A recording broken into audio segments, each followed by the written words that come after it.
और सीएम योगी आदित्यनाथ का भी बड़ा बयान, आक्रमणकारी सनातन धर्म को रौंदना चाहते थे। धर्म के नाम पर विभाजन नहीं होना चाहिए, नहीं तो हालात बांग्लादेश जैसे होंगे। बांग्लादेश पर कोई कुछ नहीं बोल रहा।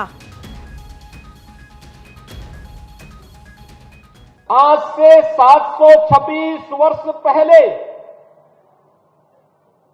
जिस दिव्य महापुरुष का प्रकट इसी प्रयागराज की धरती पे हुआ था, यही प्रयागराज आज फिर इसकी उद्घोष कर रहा है कि जाति के नाम पर, मत और संप्रदाय के आधार पर विभाजन हमारे लिए उसी प्रकार से सर्वनाश का कारण बन जाएगा जैसे बांग्लादेश के अंदर हम देख रहे हैं। बांग्लादेश के अंदर आप देख रहे होंगे,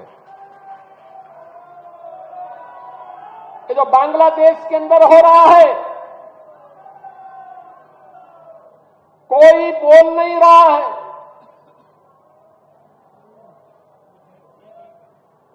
सेकुलरिज्म के नाम पर ठेका लेकर के चलने वाले वे लोग जिनकी दुकानें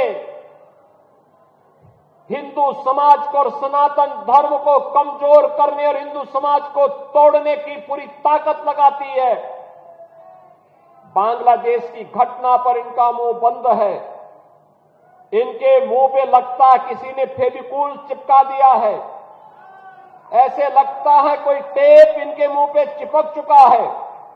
इनके मुंह से एक भी शब्द नहीं निकल रहे हैं। कोई कैंडल मार्च बांग्लादेश की घटना को लेकर के नहीं इनके द्वारा निकाला जा रहा है।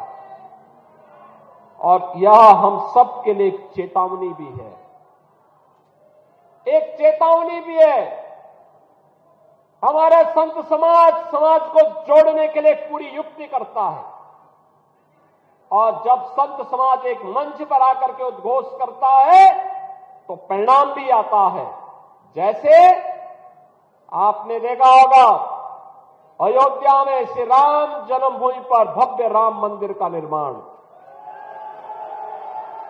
अयोध्या में श्री राम जन्मभूमि पर भव्य राम मंदिर का निर्माण, ये पूज्य संतों की उसी साधना और उसी एकता का परिणाम है जिसे मूर्त रूप दिया है देश के यशस्वी प्रधानमंत्री श्री नरेंद्र मोदी जी ने। आप याद करिए, यह देश 1947 में आजाद हुआ। आजाद होने के बाद देश को प्रधानमंत्री मिल गए। 1952 में पहला आम चुनाव होता है। तब से देश ने कई प्रधानमंत्री देखे, हर एक ने देश के बारे में सोचा होगा, देश के विकास के बारे में योगदान किया होगा, लेकिन भारत की मूल आत्मा को सम्मान मिलना चाहिए। अयोध्या में रामलला फिर से विराजमान होने चाहिए, यह भाव केवल मोदी जी ने ही उसको मूर्त रूप देकर के भारत की परंपरा को गौरवान्वित किया है।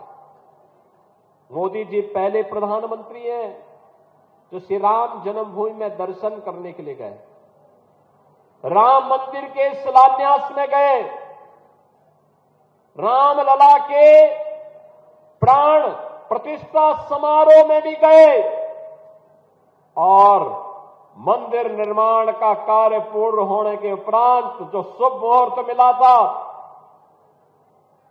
सनातन धर्म की ध्वजा पताका को मंदिर पे आरोहण करने का, उस समारोह में भी प्रधानमंत्री स्वयं भागीदार बने और उन्होंने दिखा दिया दुनिया को इच्छा शक्ति होनी चाहिए कार्य करने की। जो लोग आज भी आपको बांट रहे हैं, बहनों और भाइयों, ये आपके हितैषी नहीं हो सकते, कभी नहीं हो सकते, कभी नहीं होंगे। ये वही लोग हैं जिनको सत्ता में रहने का अवसर प्राप्त हुआ था।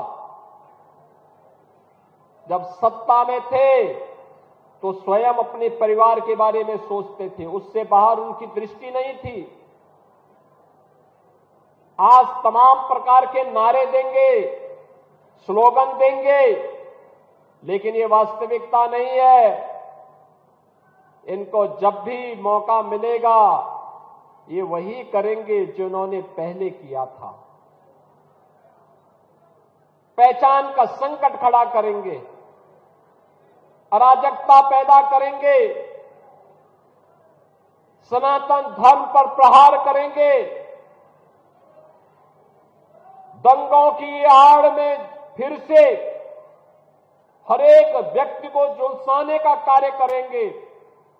हमें इसे किसी भी स्थिति में इसकी पुनरावृत्ति नहीं होने देनी चाहिए, किसी भी स्थिति में नहीं होने देनी चाहिए, और वह तब जब पूज्य संतों का सानिध्य है।